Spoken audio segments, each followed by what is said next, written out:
We're fishing a river system today. Water temperature's really starting to get cold. This time of year, the fish really start getting in a feeding pattern, fattened up for the winter. So anytime you get places with a lot of bait, a jerk bait is just by far one of the best ways of putting a big limit of fish in the boat for you. And not just big ones, but a lot of times just a lot of fish, period. And I think we all like catching fish, and I know I do. Ooh, that grass felt good. Woo. So that's what we're doing today. We are going to be fishing jerk baits, clear water, current, trying to catch us some big smallmouth, largemouth, anything we can catch. Carp, bluegill, I don't care. But hopefully some big smallmouth and largemouth today will be our target. And there's some pretty looking water here. Now we just gotta see what these fish are gonna do. I don't care what lake you go to, river you go to, there's always more than one pattern going on. Yeah, we're fishing jerk baits right now. I like to be a shallow water power fisherman. But for you worm draggers out there, there's always a bite for you guys too. If you like to fish slow, you want to drag a tube, Carolina rig, or even fish a jig, there's always going to be that good bite going on in the fall too. And some days it'll change. Some days the worm fish, there he is. Oh. Hold that thought, Reese. Sometimes the power bait fishermen will get the bigger limits, and sometimes the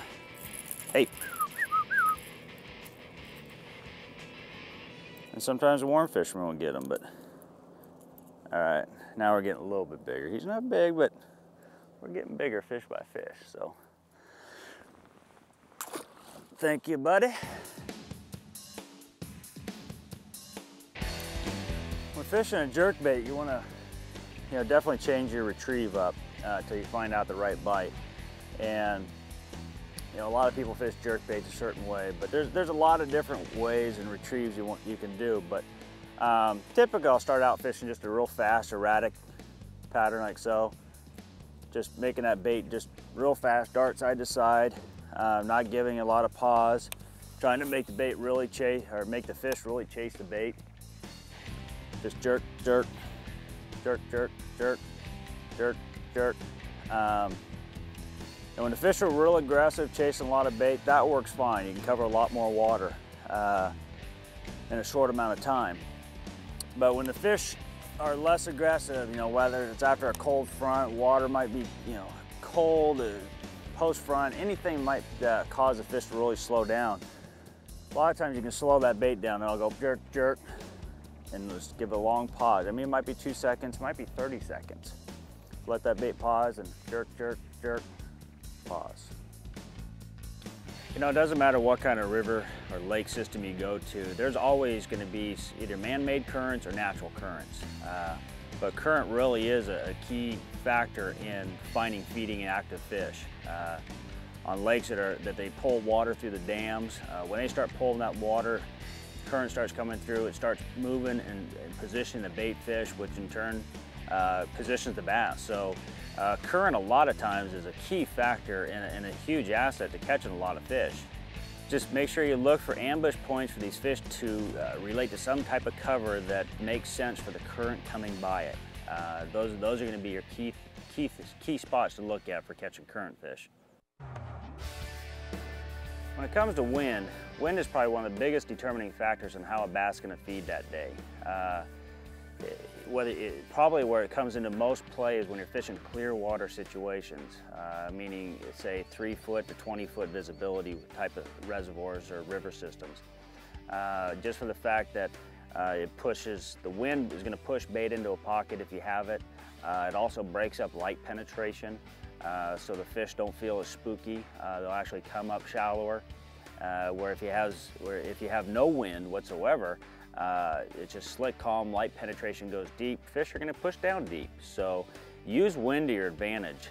Most people try to hide from the wind a lot of times a year, but I would say from post-spawn all the way through into the fall, your windy shorelines are going to be some of your best fishing you can possibly find. So use wind to your advantage because it moves the bait, breaks up light penetration, and tends to make fish more aggressive and be able to fish a lot shallower. Oh yeah, here we go. Oh. Oh yeah, baby. That's a good fish. You got it right on your noggin, dude. Ooh, nice largemouth. Oh yeah. Oh, thank you very much, Mr. Pointer Minnow. Pointer 100, chartreuse shad. Got us a nice pretty bass first thing in the morning. Get you some of that. He ain't the prettiest one, but he's a good one, that's all I know. Why can't I always catch these in tournament? Oh yeah.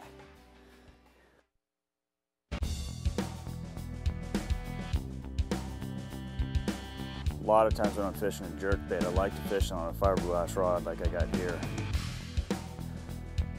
The reason being is when you're jerking a bait, any type of reaction bait, it's no different than a crankbait, lipless crankbait, but especially a rip bait. So a lot of times you're jerking that bait pretty hard, and if a fish comes up and grabs the back end of that bait or just barely gets one of those hooks, as he strikes that bait and you go to jerk it, you're gonna wind up ripping the hook right out of that fish. So with the fiberglass rod, kind of acts as your big rubber band shock absorber, so that when you do first get that initial pull on the bait, you don't rip the hooks right out of the fish. And you'll realize once you swap over how many more fish you'll actually land on a fiberglass rod versus a graphite rod. Ooh, got it. Come on. You fight a little harder when you got jerk bait stuck in your gut. Man, what I've given to have all these fish in a nice tournament. Nice pretty 2-pound largemouth. Woohoo! Thank you. Another one bites the pointer.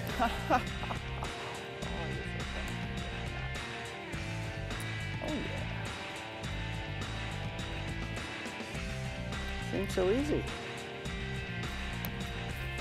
Just throw a pointer minnow out there, jerk, jerk, jerk, stop, jerk, jerk, jerk. Catch one. That's all you gotta do. It's not hard, ladies and gentlemen. When they want it, they come and get it. That's see how that fish hooked underneath those pectoral fins there.